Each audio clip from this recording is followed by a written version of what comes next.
Hello, welcome to the podcast Twin Killing, your source for twin-based movie reviews. Sure, uh, I'm as always Jason Luna here with my co-host and twin brother Marcus. How's it going, Marcus Luna?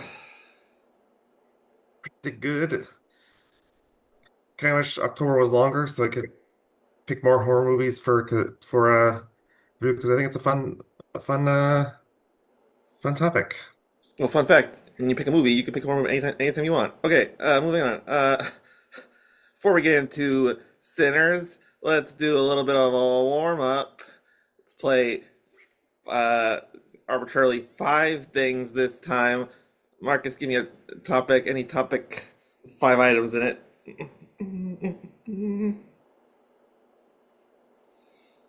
Give me your five favorite fictional dogs.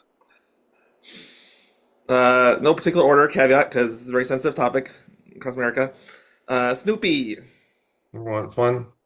Scooby Doo, It's two. most underrated on my list. Astro the robot. Wait, he's not a robot. I don't know if he's a robot or not. He's probably not a robot. Astro from the Jetsons. As far as I know, he's not a robot. That's three. Uh,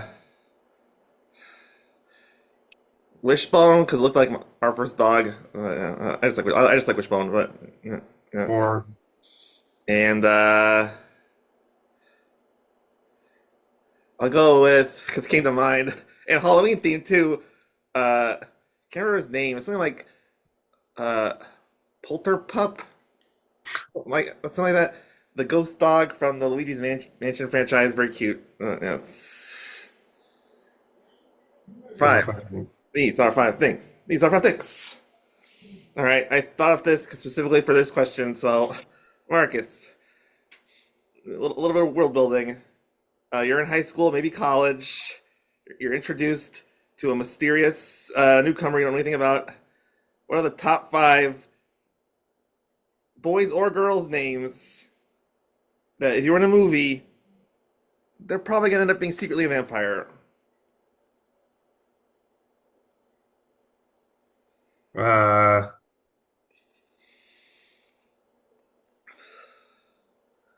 that's a good question. That's an interesting question. Bram, That's one. uh, Oscar with a K. Two, like Oscar Schindler, that horrible vampire. Just being European here, okay? Uh,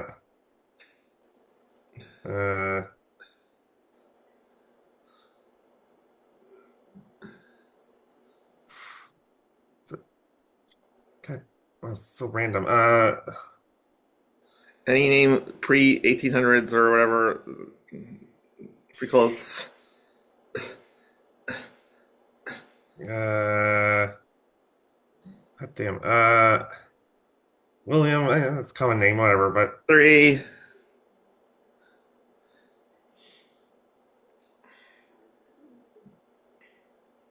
Jonathan with no whatever Van Helsing spells it, isn't it? John, well, it's Abraham Van Helsing. Jonathan Harker spells it with that's what I meant. no Whatever. H, I think. But yeah, whatever. Yeah, four, And then Herman with multiple N's. five. These are five things. These are five Finding things. Thought maybe we're gonna go with Vladimir. That's probably the most canonical vampire in actual If you put me history. on the spot, if you gave me a day, I would give you five better names. See you tomorrow, folks. I don't know. All right. Anyway, aside from my Lex Luger diversion, that was a brilliant transition into this week's movie. We are watching Sinners, the rare, very current movie we're watching. Came out, I want to say last year or this So year. this, oh, it's definitely this year. I forgot. I Premiered forgot. in I eighth. forgot for a second it's October and not like January. But yeah, okay, yeah. Uh, yes. Movie's directed by Ryan Coogler. I don't look up his full filmography, but all of his movies have either been critically acclaimed, well, they all have been critically acclaimed, but mostly also extremely successful and culturally defining. You got Fruitville Station, which I will never watch probably, but got good. Solid. good reviews. And then obviously there's something else before Black Panther. I Did guess Creed. Creed, which meh, but very obviously very successful. Launched the franchise. Very good. You should watch it. I disagree, but anyway, and then okay, and then obviously Black Panther. He gets credit for Black Panther 2, which was not as quite as evocative as the first one, but both movies very successful and gave us many memes and the career defining role for the late great what's his name, Black Panther. Oh, rest in peace. Put me on the spot here. Looking, I have to look it up. It's embarrassing. Chadwick Boseman. Yes, my favorite role of his easily, but yes. So yeah, this guy he just keeps hitting home runs, and he's like, "Hey, I want to make a vampire movie." I was gonna look up the story behind it. Watching it, it seems like it's definitely like, "Hey, you know how those vampire movies are all kind of white? What if there was a black vampire movie?" And here we are. Reminded me a lot of it if Jordan Peele did a vampire movie. Yeah. You have any thoughts or things you looked up or memories from watching the news about the story behind this movie or anything? Nope. I mean, while watching it, I think From Dusk Till Dawn seems like an obvious influence because it's a Yeah, I think. Well, honestly, we'll get into my review, but this movie seems to take a lot of cues from a lot of horror movies I've seen before, and I felt like I'd seen this movie before in the middle when it was getting into the horror part in the middle, but we'll get into it. So I guess let's break down the plot because the plot tells more of the backstory of the movie than anything we could talk about. Because right off the top, we get it's like I don't know how you describe it. It almost looked like Aboriginal art to me, or like Native African art or something. It's like these very loose, like brush strokes that kind of look like people, very old, very like pre-modern art style, which makes sense if it's all vampires. But it's drawing like a portrait of what I thought was Robert Johnson. We'll get into Robert Johnson, I guess, because this movie seems like it really wants to. Uh, yeah.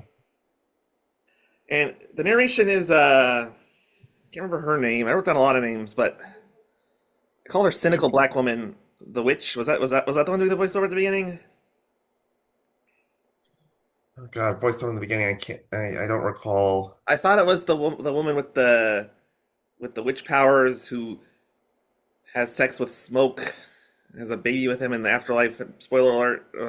Yeah. Annie. Annie, get your gun. She got a gun. Squeeze were ahead of their time. All right, that has nothing to do with anything. But so anyway, they do this drawing, kind of like by firelight, kind of, and it's like music's great, but it can be good or it can be evil. And it goes like, "Bah, bah, bah, bah, bah." And then movie has a what do you call it? There's probably a term for this in movies. It's a framing device where they show the end of the movie a little bit and they cut away real fast. Because Sammy, who is our Robert Johnson, later turns out buddy guy. I'm not your buddy. I'm your guy, buddy. But Sammy goes to his dad's church, and he's all bloody and beaten up. And his dad's like, "Oh, this guitar music, goddamn!" Ah! Yep. And then and then Sammy has these visions of vampires that he has seen, and the movie's like, "Nope, we're going back." Clarksdale, Mississippi, 1932 is the title. Actually, that was the title when he goes into the thing. But basically, right, that was the title for that. Stupid. Whatever. And then they go one day earlier, which is bizarre because it felt like it was a little longer, but movies, so you gotta pack it in. Yep. Because Sammy is working as a sharecropper, which is another big theme in this film. He's picking cotton, and some woman's like, "Hey, don't you play guitar?" And he's like, I don't want to talk about it now." And that was my notes for that scene. Um, so yeah, we see uh, he works at the like the nighttime or the early morning or whatever. I guess early morning's more accurate. He has like it felt like 10 little brothers and sisters living in one room, Yeah. and then one of the weirdest juxtapositions we ever see because we got this kid living the sharecropper life, and then we cut to Michael B. Jordan and what other actor, Marcus? Michael B. Jordan. That's right. We've got two Michael B. Jordans driving a car. Because it turns out this movie's doing the twin magic thing that I honestly never really enjoy in movies where you get an actor to play two different parts simultaneously. I was trying to think, what's the best or biggest movie you can think of with this? They did this in Alien Covenant with the two robots. There was that movie with Tom Hardy about the gangsters. Is there a bigger movie I'm missing? Uh, Multiplicity. Well, I guess it's clones. Yeah, I guess there's no obvious thing, but The Last Starfighter. Leave it. There you go. That was also a robot and a man, but yeah. So yeah. So anyway, it was bizarre to me to see them driving like that. That was my only point. But another weird point to me. I guess it was sort of a misdirect in terms of the tone of what the movie was going to be about. Literally was because they drive to a building. It's just kind of like a big warehouse in the woods. It used to be a. Oh wait, no, I was gonna say it used to be a slaughterhouse, but I think that they say it's a slaughterhouse because they're gonna kill them later. The white people say they're gonna kill them later on. Yeah, the physical design of it is just like it's contourless, big square building in the woods. They Kind of. negotiated the sale of the building from this guy, and they asked the guy like, "Are you in the Klan?" It's a white guy. Jordans are black. You should know that, America. Like, are you in the Klan? And the guy's like, "What are you talking about? Of course I'm not in the Klan." And then He even says the Klan's dead, which turns out to be a complete lie. well, in a way, they end up being dead, but not entirely. But spoiler alert. uh, and the twins even say a line that they say so they can repeat later in the movie, like, "If you betray us, or if any clan sets foot on this property, we're gonna kill everyone." And we'll see what happens. Uh, so the weird part to me, there's a lot of intercutting scenes. Like, eventually they pick up Sammy from the church area because Sammy's there. Sammy's a cousin of them, the twins. And the weird part to me, but I guess it's just meant for the misdirect away from the vampires. Oh, the vampires are coming, but because there's a lot of like legit. It felt like logistics at first, because it's like they drive down to the town square. There's I wrote down her name too, but whatever. The Asian couple who runs a green. Grace and Bo. They run a greengrocer, and the twins are like, "Hey, you need to build this sign for our club. It's gonna be awesome." And then, so it's like, it felt like almost like we're gonna build this nightclub and have a show. It was two steps away from a Judy Garland musical. I guess, you know. Um, Trying to think of another movie about a nightclub in the South or something. But that's basically what they're building. Yeah. Uh, so yeah, there's a lot of weird set pieces. I feel like, in hindsight, really felt like killing time because uh, I getting Yeah. confused. I'm getting confused. I think Stack went into town, and Smoke wants to show Sammy something in the truck, and there's a CGI snake in the truck, and Smoke kills the snake, And I was like, cool, good job, bro. Does because there's a way. I mean, because you can't movies can't be like this where you go in complete surprise, but you have to know going into it's a vampire movie. So I propose we call this the Millhouse and the Fireworks Factory when I thought the exact same thing. When are they gonna get to the vampires? for our viewers who are not Simpsons fans, Millhouse is Millhouse knows going into the Itchy Scratch episode that they're going to the fireworks factory, but they hang out with Poochie instead, and Millhouse exclaims, "When are they getting to the fireworks factory?" Yeah, So I'll use that metaphor moving forward when I yeah. feel it's apt for these film reviews. So the movie gets a little, I don't know. I guess like a little more interesting, at least in terms of like acting ish, because they go to the train station and two things happen that sort of set up who's gonna be in the thing later. Because Sammy meets Pearline, who's a young African American lady who he's sweet on, and they obviously like each other. She's gonna be there, and then there's actually three things that happen because they hire Delroy Lindo's character, whose name is Slim. yeah, Delta Slim, but Yeah, and then character I is very interesting to me for a number of reasons, but uh, Mary is played by what's her name?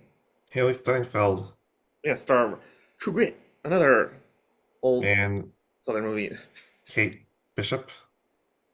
Yes, Hawkeye, officially Hawkeye in the comics, but basically Hawkeye's other Hawkeye in the movies. But anyway, Look, I but a lady.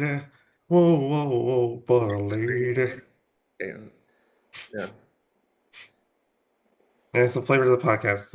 And I'm singing because it turned out to be such a musical movie. yeah, exactly. So Delroy Lindo's, it was weird because they effectively hire Slim slash Delroy Lindo to play harmonica. That never really ends up materializing for reasons we'll see. But and I then mean, they do a little. They do, and you actually could play the keyboard as well. They do play a little bit before the action goes down let's in get the let's in the wrap up next the movie. setup first, I guess, because the movie really wanted to. Oh. So yeah, Mary was Stack's lover in Yep. Chicago, and according to Stack, something he goes back on fairly quickly, as we'll see. But he says, "I didn't want to take you with me to Mississippi because uh, I wanted you to be safe, and you weren't going to be safe down here." But Mary's like, "I want to be here anyway."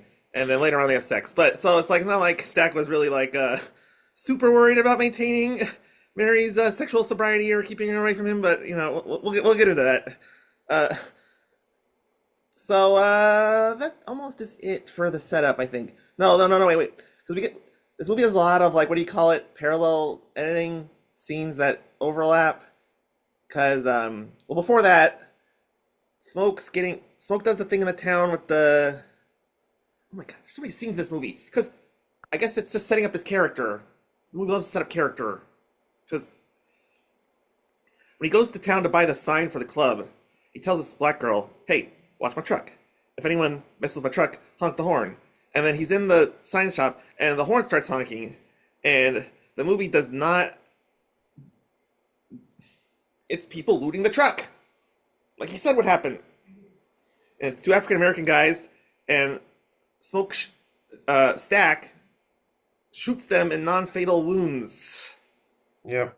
Show he's a badass who takes care of stuff. Honestly, this movie could use less characters who are badass who take care of stuff, but we'll get into Well, I that. think it's good because I it establishes that they're because they say it, but their actions show it, and I think they need to do that a little bit. And I don't think they overdid it. Uh, that they're basically mobsters.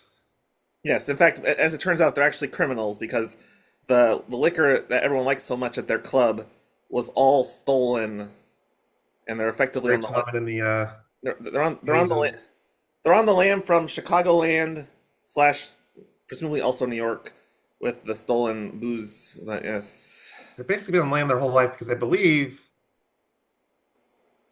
did they kill their father because like Menendez brothers style because there was because they talk about how much their dad beat them. That was unclear. They kind of left that open. All the pre going to Chicago life was sort of like, obviously they had lots of roots in Mississippi, but they didn't dwell on that too much. But they did leave because they had it really hard in Mississippi, Yes, and they made their fortune in crime. in Chicago. So I just want to establish because that's that scene where he shoots the guys because it does character building, but also it's him leaving the storefront because he's got to go meet his girl.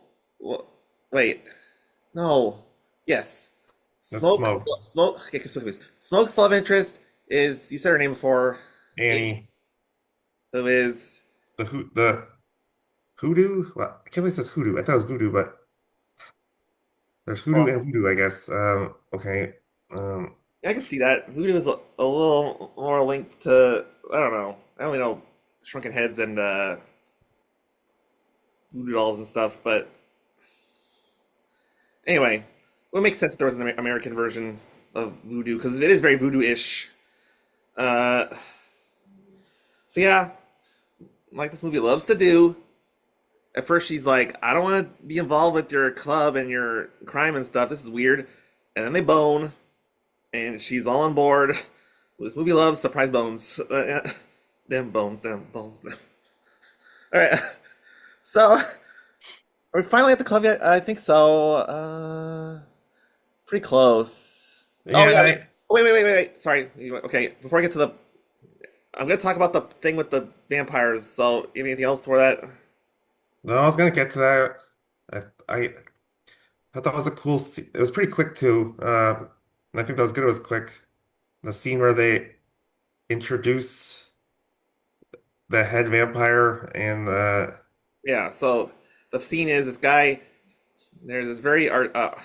It looked almost fake because there's this shack in the middle of the dirt with nothing around it. But this guy shows up. He's all like beaten up, and he's like, "Hey, I I got beaten up by these Native Americans, but I'm a good guy. Can you like help me out?" And they're Klansmen, so they're like, "Sure." So they hide him, and the Indians are like, "Hey, you know that guy you're helping that we think you're helping?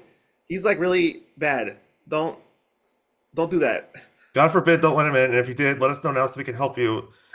And then I don't know if they literally say "get out of here" Pretty or much. Well, she never puts down her gun, so it's pretty clear that she's like, we really don't want to talk to people who are not white.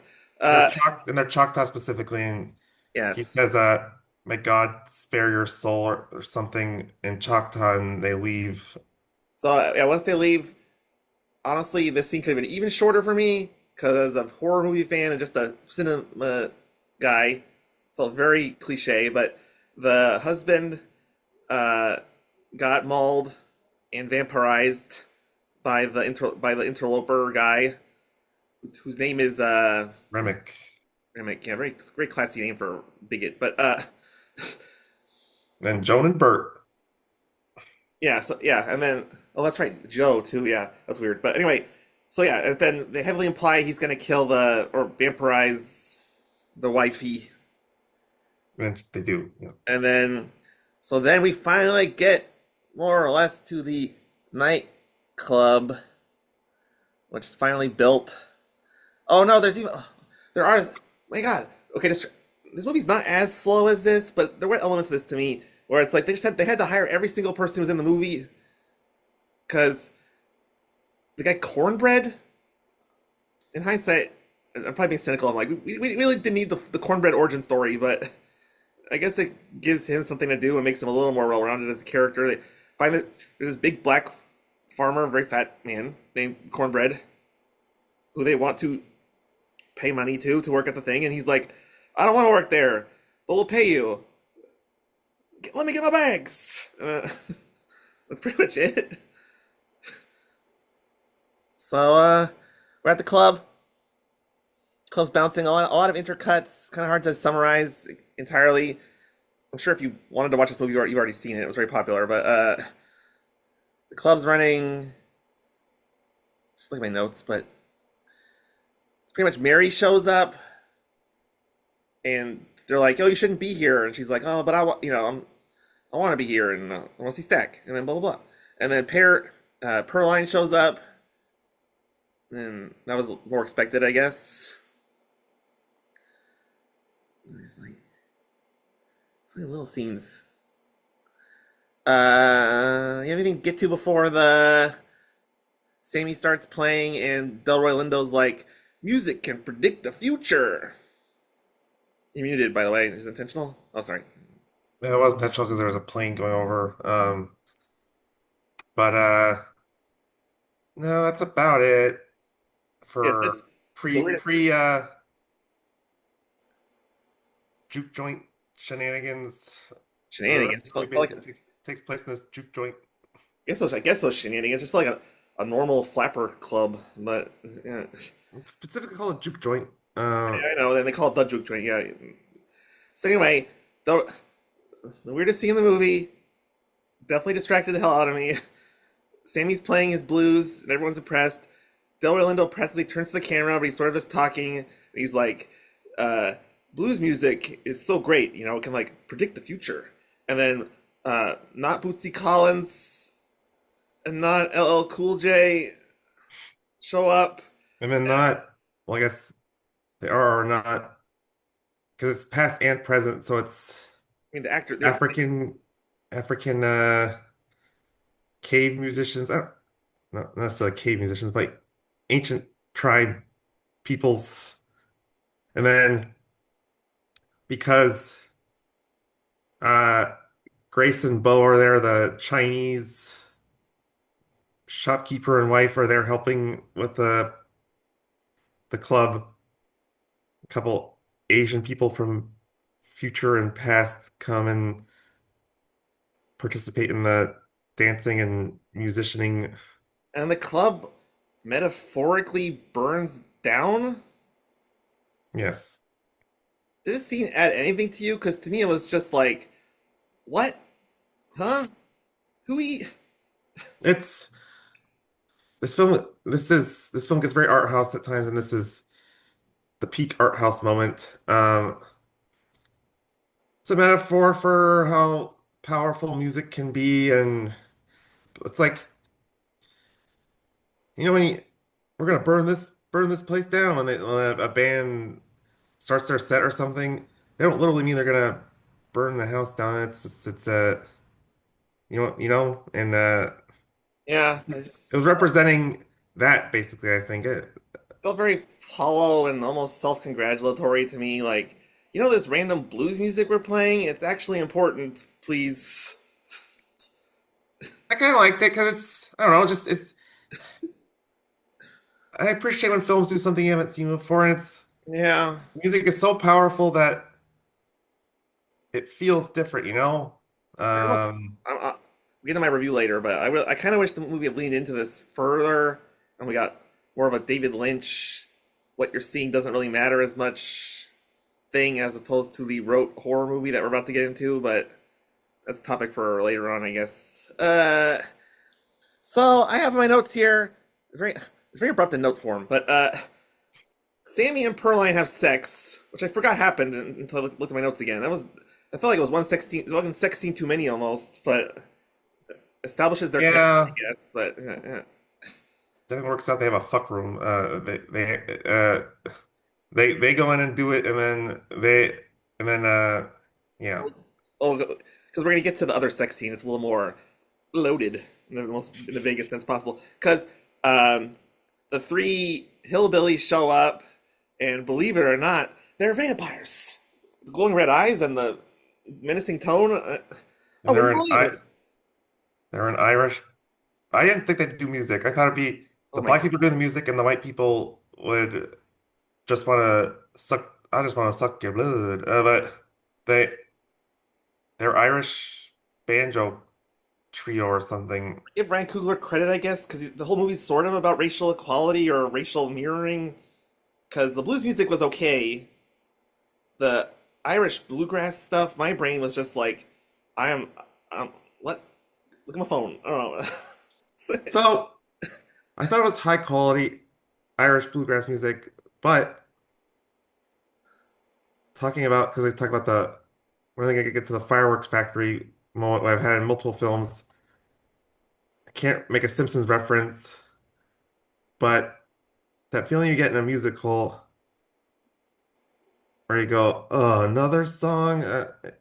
Yeah, especially because happens more towards the end of the like this act, this sequence, which is when the action should be heightening. But anyway, we'll get to that. Let's set up what's actually happening because our three vampires who we know are vampires show up and they're like, "Hey, can you invite us into your club? Because we're cool. We just need an invitation into your club. Not that we're vampires or anything." And then, uh, We got gold, sweet, sweet, weird gold. It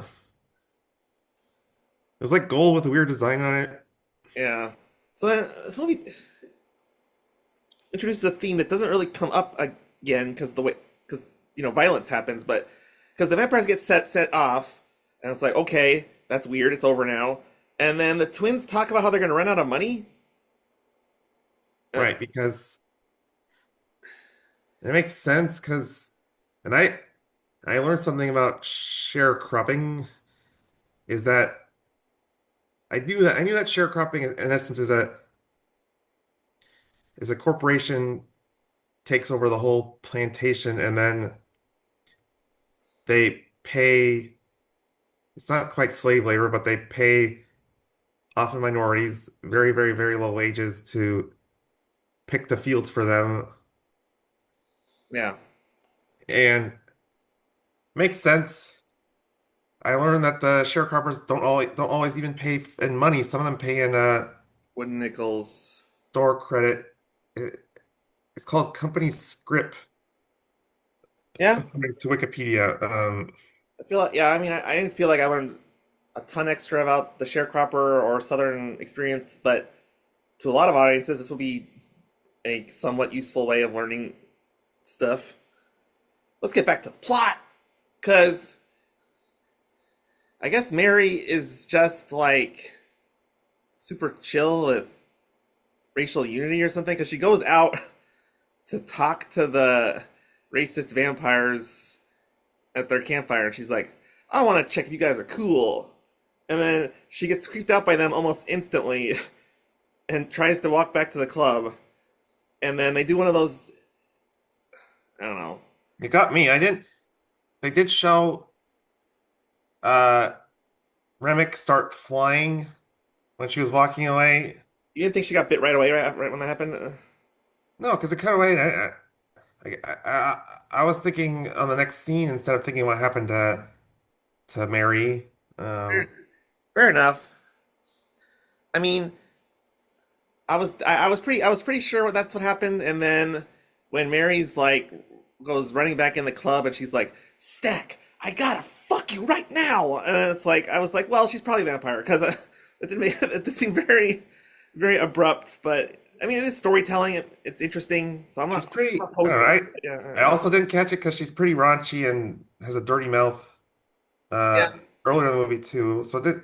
It wasn't a complete change. It's not I'm not one of those people who's like watches a horror movie is like, oh, I saw that coming, so I'm gonna say it's terrible no matter what. But it was clever. It was more clever than the most obvious giveaway thing. So it was They fine. didn't change her because some movies will do that where they like literally change her face, but somehow the characters in the movie don't see it.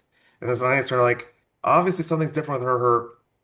Her nose and her mouth are all jacked up now, so she's clearly an evil version of herself. That the movie didn't do that. The the vampires only changed their eyes when it was obvious Right. that they're showcasing their vampires. Yeah. What do you call it? The red eye? I don't know. Red pupils. Yeah. I don't know what the actual term for that is. Yeah. Like Red eye. when a gun has a sight and red to show where you're shooting. Yeah. Or the something about. astronomy, but I can't think of it. But anyway, yeah, bright red color. Uh, so the movie does a parallel thing. It's very, in hindsight, also very odd because we're getting the whole she's gonna fuck Stack, and something bad's gonna happen. But Smoke gets called into a gaming room, which also exists in this nightclub. Lots of room in this club, but because the dice, one guy has loaded dice, Hmm. and he pulls out a shaving razor and cuts someone, and Smoke kills him or something. No, well, maybe he does die, but he doesn't shoot him. He incapacitates him from doing any more stabbing with his razor, and he has his goons beat the crap out of him. Yeah. So I guess that's just the way of like parallel action where it's like not everyone will see that Stack is being murdered and turned into a vampire. Spoiler alert over here by doing this over here. Perhaps. Yeah. Uh yeah, this movie, I mean, okay, not the whole movie, but because then cornbread is like, I need to take a piss. yes. And I don't know why he had to walk so far to take his piss. It's 1932. There's sorry for my language, but there's piss and shit everywhere. Probably. Uh, not there's definitely not plumbing. Just like if I were him, I would walk 2 feet and especially at night. But I guess he doesn't know he's in a horror movie. yeah. But he walked all the way to the back. So some guy jumped him in the woods, even if it's not a vampire, just some or I don't know what predators lay in wait in the south, a bear, uh, wolves. You can't really help fend off if he's going to the bathroom. You're vulnerable when you're going to the bathroom, and he's way behind and that's what ends up happening. He Yeah. Remix whispers behind him and bites him basically from behind while he's urinating, which you're very vulnerable when you're going to the bathroom. So yeah, if the Mary thing was somewhat clever, this was a little bit more like, well, cat's out of the bag. Let's just do the I don't vampire thing. know. I definitely didn't expect Remick to hiding in the woods and Oh, whispering yeah, like that he was did. fine. Sorry, go ahead. Finish. So the horror movie, I give credit for creative kills or creative setups to kills. Like I think that kind of falls into that. Uh, that was fine. I mean, in a vampire movie, it's hard to be surprised by these things, but yeah, it was fine. I was referring more to the scene that we'll get into after a brief 10 minute, after a brief break. And we're back. So I was not criticizing necessarily the death of Cornbread, although of course I can. It's a horror movie, but the part that was a little silly to me was they sort of recreated or invented or whatever the word is when Cornbread comes back because he's acting weird and Yeah. he's like, "Hey, I know I work here and I've been in and out of the house several times, but can you just invite me in so I can continue to do what I was doing previously?" And they're I like, thought it was, I thought it was awesome because like a lot of them, they acknowledge that they're kind of assholes and they're not the inviting, waiting for invites to come in type of thing. They they they do what they want when they want. So they kind of expect with Cornbread's personality just kind of barge his way in. "Okay, it's not really personality type. I guess it is, but And I actually thought because Annie kind of becomes exposition for the rest of the characters on how vampires work. Mhm. which exposition is a like especially on this podcast, and probably most movie podcasts, a sign that it's not good. But I thought it was relatively smooth how they did her explaining, and I actually like that the characters buy into what she's saying. They don't really push back too much. Okay, my issue with a lot of this movie in that is that yes, they there's a deftness to the screenplay and the direction and the characters and all that, but it's still like it's a horror movie about vampires wanting to break into a house. So, however deftly you get around explaining it, it's still something everyone's seen. I was thinking on our brief 1 minute break, this movie kind of reminds me a little of something I would call Scream syndrome, because Scream came out in 1995, and Scream was so concerned that the horror movie was like overdone, and how do you make a slasher interesting, that the characters are like, hey, we know that there are movies out there that did this before. Yeah. This is 30 years later. We're doing another Vampire in the Woods movie, but that's all I gotta say about that. So, Cornbread tries to come in, and they're really anxious not to do it. Smoke offers to pay him, so he'll leave. And then Smoke tries to bite. Smoke almost gets bit, and they shoot him, and he leaves. Okay, the plot points keep being the same. Okay, but yes, Cornbread leaves with a bullet wound, not dead. All right, No, because bullets can't kill him. and then, I mean, looking back, this movie just seems like they try to just shove all their vampire stuff in the middle, and just it comes very samey because, um, sorry, because it's just yeah the well, I guess they do sort of have a plot twist because at first, I don't remember his name, Asian grocer man shows up and he's like, "I'm gonna pick up my wife. I'm totally Mm. not a vampire." And then turns out he is, but then Remick shows up and he explains, like, look, as a vampire, I am not racist. Vampires cannot be racist. Vampire law. But which makes some sense if you think about it, because vampires have to eat regardless of their proclivities. Uh, he's like, I know that the guy who sold you this was the Grand Dragon of the Ku Klux Klan. So, and not only that, the Ku Klux Klan was going to drive down here as humans and murder you. So instead of getting murdered by the Ku Klux Klan, why don't you just be a vampire? I feel like there would have been a way to make this the movie in a more Kind of, direct way. But, yeah, it was a lot more interesting of a plot point to me. But, yeah.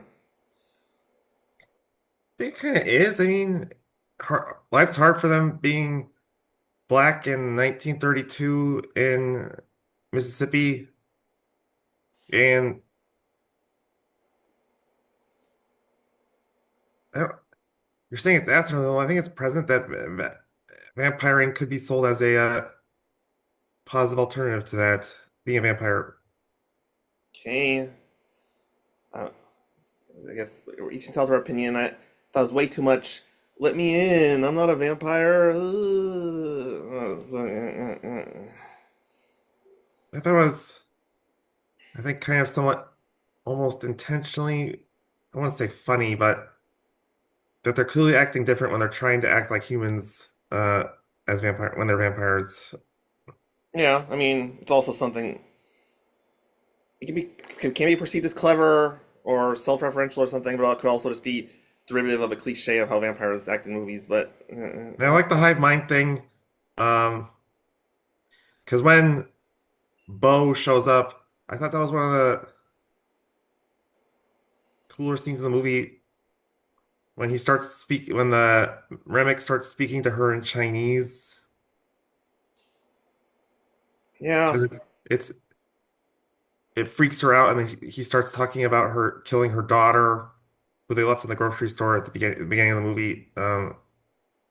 yeah, So I think it was effective horror device, and you understand the terror as a that shoots through. Grace as a mother.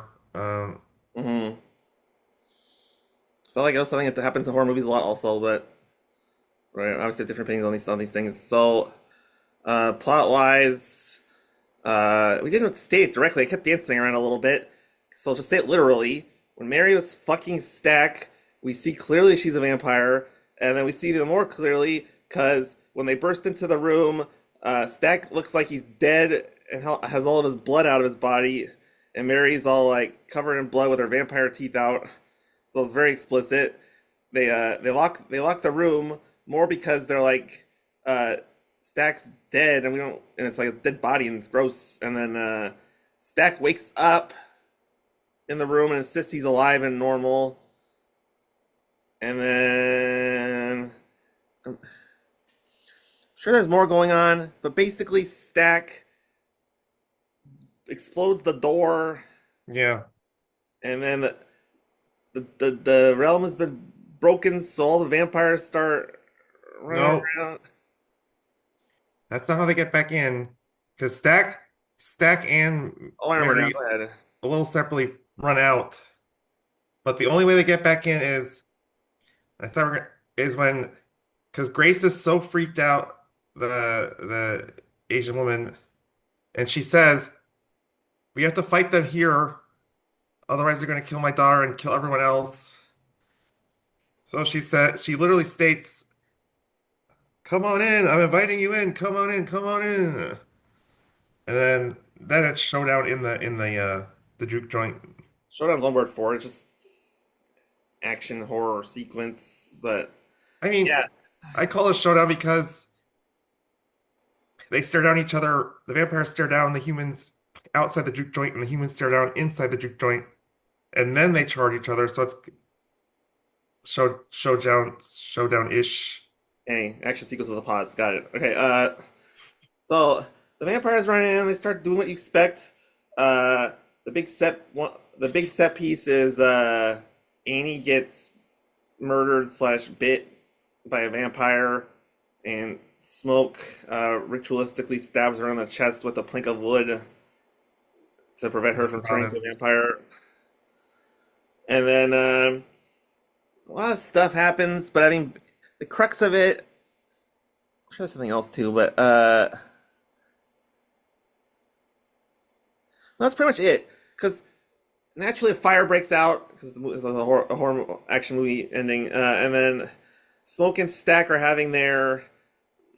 I think of the two Davids and Alien Covenant. It must be an older thing, but the quote unquote good twin and the bad twin are rolling around.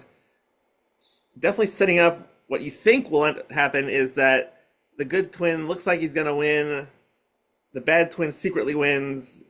The movie eschews that, which we'll get into in a second. But they're having their fight in the thing. At one point, Smoke tells Sammy like, "I don't want you to die. Get the fuck out of here." So Sammy agrees and flees. Am I missing anything for that? For that? Well, there's this going out of order here, but there's one scene I said I that I liked was that kind of like the thing. There's a scene where they do a test to see if any of them are vampires, where they pass the garlic around and eat it. Yeah, I I like thought that. it was well done, and she felt the need to do that because she thought one of the guys was bitten in the neck, but turns out what he wasn't. So it's kind of sucky, but it was a surprise that they threw out a human. They threw a human outside because they assumed he was a vampire, and then he turned out he wasn't a vampire, and they got him killed. So it's another surprise in the plot. So I liked it, and I I like. liked the one girl's really resistant to eat the garlic, Mm-hmm. and I like the whole thing with the points to the gunner and says, "Well, I'm not going to eat the garlic." He's like, "Well, I'm going to kill you then." And then I mean, Yeah. Rhoda Grant's pretty cheesy, but I thought it was well done in the movie. Uh, Delroy Lindo is probably the best actor in this whole movie, at least the best performance for my money. And Who? Delroy Lindo, Oh, very famous actor. I mean, it's not surprising. But I just didn't hear you. eh, don't you, don't hear that either. Okay, good. Because his garlic thing is, he's like, I can't eat the garlic. I'm too I'm like I'm too fucked up. And they're like, you got to eat the garlic. So he eats the garlic and he has like a seizure, and he's like, "No, I was just drunk." I thought that was probably some of the best acting in the whole movie. Whole movie was his weird garlic alcohol infused thing. That was kind of funny, but yeah. So anyway, oh yeah, that's right. So the movie does the thing where you think that Smoke is just gonna die or is trapped in the fire fighting Stack or whatever, and then end up, I guess, talk about this now or later, but it was very arbitrary to me that Remick tells Sammy multiple times, like, "You're the reason I'm doing all this." Yeah. Because Sammy's good at music and stuff. Okay, I guess the power of his blues was so good that he needed to be in the bluegrass band. I mean, I do agree that the bluegrass band needed a guitar, but that's a whole, whole separate. I, in the universe of the film, his he is really good at guitar playing, and it can it is a draw people in well, I think in theory, and that's what any vampire wants, so they can increase the size of the vampire horde. So yeah, so merits of the action scenes in this movie to be debated later probably, but uh, they have a fist fight in the swampy water area, and it looks like that Remic's gonna get the best of Sammy, and then out of nowhere, by God, Smoke with a stick of wood stabs Remick in the chest, and what appears to be the entirety of the vampire army uh, dies in oblivion as the sun rises over the horizon. And uh, Smoke's definitely fucked up and injured and shit. But he's like, "Hey, Sammy, I need to take care of this on my own. You need to go back home or whatever." So Sammy recreates the opening of the movie, covered in blood, and he goes to his father's church. And You're missing the well, maybe you're gonna get to it, but the Smoke says I have one more thing to take care of. Because I guess he put together that the clan was gonna kill him the next morning or try to kill him and yeah, I mean, he heard the plan from Remick that the clan was probably going to ambush the club, so makes sense to me. But so he goes full Rambo or whatever, and where he has also, I thought it was kind of clever to me that technically the clan slash whoever broke their promise because technically the clan members did go on to the club's land. So I think in his code of ethics that Smoke clearly has, Smoke's like, well, you broke the rule, so I have to kill all of you. Which I think is pretty badass. But yeah, yeah, yeah, yeah. yeah, fast.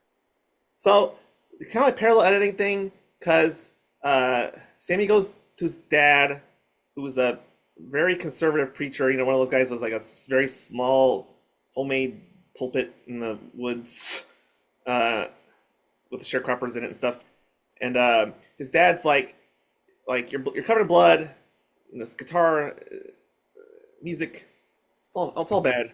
It's a Drop bloody it, it's a bloody version of Footloose. kind of, yeah.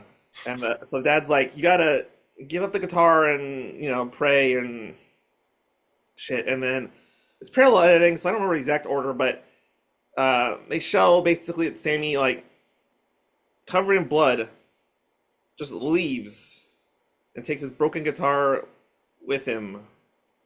And look at to the postscript in the credits. Well, I guess, and also that Smoke kills all the clan members but gets shot and then has a I want to talk about a fever. little.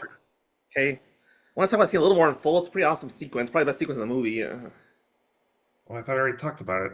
It's parallel editing, so I was trying to do one thing at a time because otherwise it'd be like 2 seconds this, 2 seconds that. So Marcus is right. Let's break it down a little bit.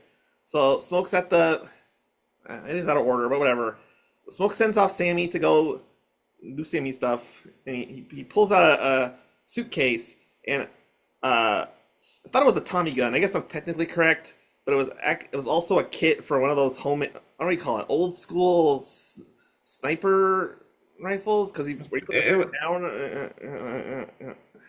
there's a full armory in there, grenades, multiple types of guns. Because What do you call, he used a sniper type rifle first, and then he used a Tommy gun. what do you call that thing you put on the ground and you put a rifle on top and it has like a side to side sniper action? I would just call it it's not really a rifle, but I would call it a sniper rifle, but for lack of knowledge. No, but the thing, the not the gun, but the part you put down on the ground, and then so you have a manual sight control on the sight I don't know sniper exactly what it's thing. called. I'd probably call it like a gun holder. I don't know. Okay, fine. So I'm not a gun expert. yeah, so Smoke repositions himself on a hill. The Ku Klux Klan shows up, and he just shoots them all, and then yeah, like you said, switches to a machine gun and does it more in person. He switches to a handgun for more direct killing, and just as it turns out that the guy who sold in the building doesn't quite die. He's pretty close, but he doesn't quite die. So they can have dialogue and shit. And Smoke gets shot in the process. I think it was really weird to me. Two reasons. One, while they're both sort of like dying on the ground, Smoke turns to the KKK guy who sold them the building, the quote unquote star KKK member. And he's like, "Give me a cigarette," which is weird. Why do you need a cigarette from a guy who's a racist to try to kill you? And then the KKK guy's like, "Fuck you," and then gives him the cigarette. That was a quick change of heart. I thought it was fine because he thought maybe get at first is why should I give you anything? You're gonna kill me, and then you think, oh, maybe he'll spare me if I give him the cigarette after all, and then turns Yeah, out he won't. But look, it kind of looked cool, I guess. And then the big reveal at the end is that he's sitting on the ground smoking, and then you do like a parallel editing thing, which is pretty cool, I guess. Where on the other side of the camera is Heaven and Annie with her very large mommy boob out, is breastfeeding their heavenly child, and is like, if you stop smoking, I'll let you hold the baby. And he puts out a cigarette and basically, allows himself to die. So he gets the happy ending because he didn't become a vampire and didn't die, which leads to the credits. Good night, everyone. Go home. Nothing here. Nothing to see here. This is the most elaborate use of a post-credit sequence I've ever seen in a movie, especially lately. there's actually two of them, but the second one's not really much. We'll talk about the second one second, I guess, because the first one's the star of the show. Because we cut to a nightclub, circa 1992. The movie already tells us Buddy Guy is a character in the movie in the credits. We cut to Buddy Guy slash Sammy in a nightclub after he plays the gig, and then who walks in their ugly sweaters? Or he was wearing an ugly sweater. She was wearing just a jacket, not that ugly, but very colorful. She had a jacket and a lollipop. Yeah, it's Stack and Mary, the vampires, and Buddy Guy gets to do a little acting, which I did not expect. Where he's like, "You guys are alive? How?" And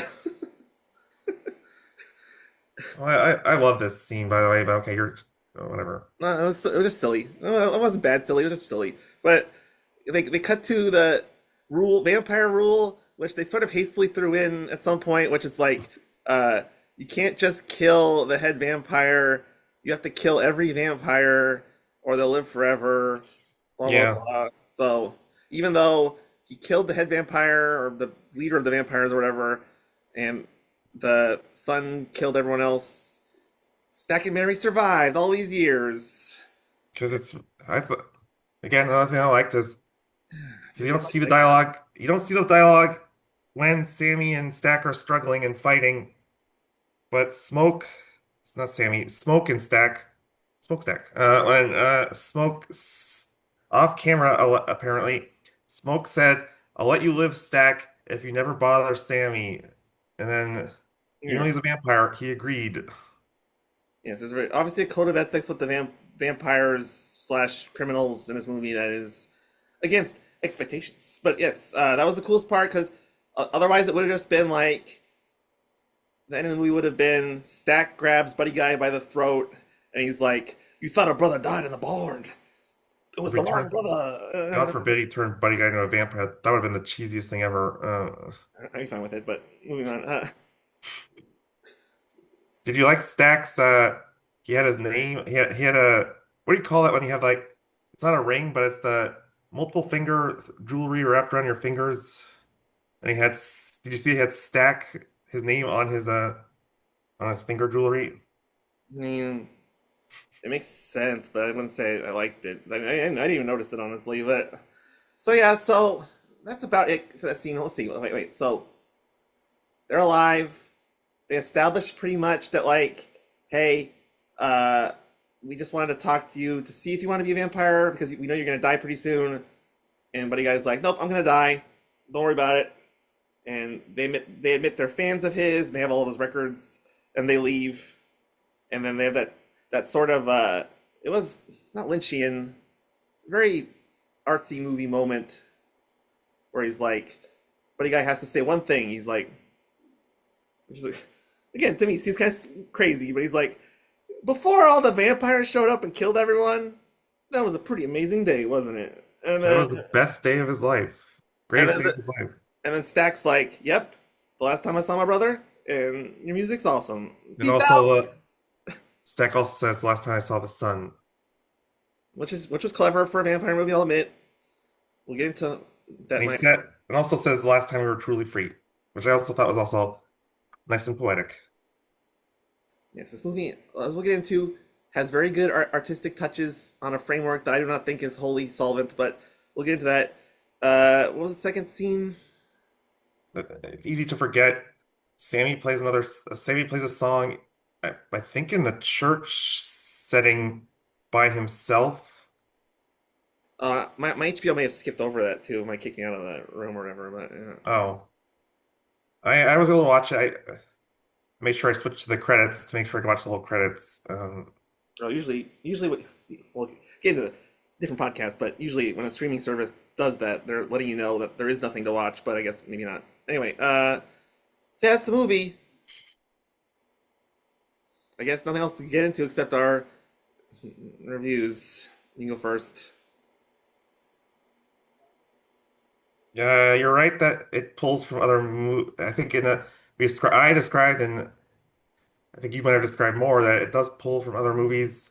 It's very similar to the plot from Dusk Till Dawn, where criminals are hiding out in a singular location, surviving the night with vampire char characters un until literally daytime. And it reminded me of the thing with the garlic scene, and not really sure who's human and who's a monster type of thing and stuff like that. But I thought it was executed really well. I think if a movie's well made, I don't mind as much if it pulls from other things. I think this movie was original enough where I didn't think it was just deliberately ripping off of other things. That was well made, well shot. I think Coogler, this kind of, in my opinion, kind of vindicates Coogler because all of his other work before this, film-wise, was based on true stories or established media. Fruitvale Station was based on a true story, and then Creed and Black Panther from the Rocky and Marvel universe. Uh, so I think he was successful in his original story. Um, so I liked it a lot. I liked a lot of the cast. And I see Delroy Lindo in something that's not a Spike Lee movie. I guess he's in other movies too, but I've seen a lot of Spike movies lately. Uh, Great in those too, but yeah. um, so yeah, it's one of my favorite recent horror movies. Like when I picked this movie, Let me to like it too. Vampires are probably my favorite movie monster. So I'll give it a very solid 9 out of 10, and I highly recommend, and I hope it honestly wins some Oscars because I think it was that good. So I want to preface very quickly that this is a well-made movie. If I were to recommend this to anyone, I'd recommend this to almost anyone because it's already one of the biggest. I don't know what you call it, indie hits. It's not an indie movie, but it's like artistically made, very popular. People like it, and it's got brilliant cinematography. It's got well rendered dialogue on a purely technical analysis. Some good acting. The only acting I would especially recommend is a little bit of Michael B. Jordan. Not all of it. I like Sammy. I like Delroy Lindo. That's about it. Because this movie, to me, had a lot of rushed characterizations that felt familiar. Felt like it was like I personally felt like it was a bit redundant on the vampirism front, and it sort of had some self-congratulatory things about race on top, which are valued lessons for audience members and not bad things. But to me, I felt like I knew a lot of this movie before I watched it, was not surprised by a lot of it. But like I say, well made, with some good stuff in it. So I'll give it a very encouraging. I want to see more experimentation, but it's not bad. So I'll give it a 6 point smiley face because it felt like a template of a generic movie, but a good generic. Any thoughts on anything? Uh, well, I can't. I obviously liked it more than you did based on our numbers, but can't really argue with anything you said. I mean, Uh, it's fair to like it more. Like I said, it's not a bad movie. It's a good movie. So let's all appreciate the good parts. Life's too short. All right. Speaking of life's too short, I want to do a double feature for next week. Halloween special. I'm not gonna do. I'm gonna save Exorcist 3 and Creepshow 3 because those are both boring. Let's have some fun with a fun kids movie franchise. Because I saw some of this in the dentist's office and it seemed funny to me. Ladies and gentlemen, Hocus Pocus and Hocus Pocus 2! oh, A okay. short, post on Disney Plus. So the kids will like it for the algorithm or whatever. Allegedly. I was surprised as a kid. I thought it was a boring musical, but I was entertained a lot by it. So until then, next week, our big Halloween end of yes, more yeah, it will be our end of Halloween spectacular. Too much timelines going on. Until then, remember twin billing. Gotta write a theme song for season 2. Book me on your shows, or let's be best friends and hang out. Maybe I don't know.